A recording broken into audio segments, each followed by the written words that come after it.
आपण 2 तास अगोदर पण साबुदाणा भिजू घालून ठेवू शकतो. थोडं जास्त पाणी टाकायचं, ते भगरीतलं पाणी ओतून काढायचं आणि स्वच्छ धुवून घ्यायची. साबुदाणा, थोडी भगर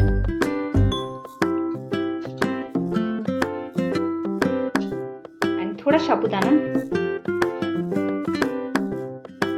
एकत्र टाकून घेणार आहोत आणि थोडेसे पाणी टाकून त्याला मिक्सरवर फिरवून घेणार आहोत. मी वरील तांदूळ आणि साबुदाणा म्हणजे भगर आणि साबुदाणा मी वाटून घेतलेला आहे. ह्याचं प्रमाण कसं घ्यायचं, साबुदाणा भगरीचं प्रमाण सर्व मिश्रण वाटून घेतलेलं आहे.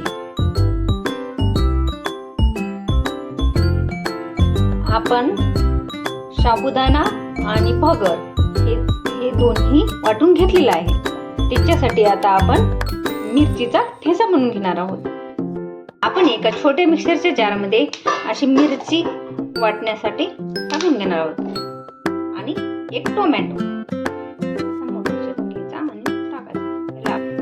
मी या वाटणामध्ये ह्या पिठामध्ये मी आता मिरचीचा आणि टोमॅटोचं मिश्रण टाकत आहे.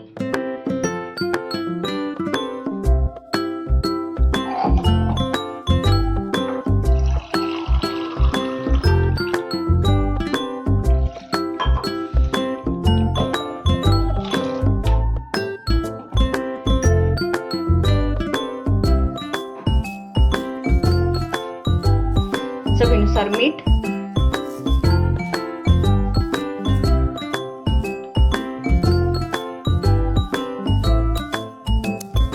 मीठ पण सगळीकडे पसरले जातं. एका जागी खरट किंवा तिखट लागत नाही. अशा प्रकारे पूर्ण ढवळून घ्यायचं.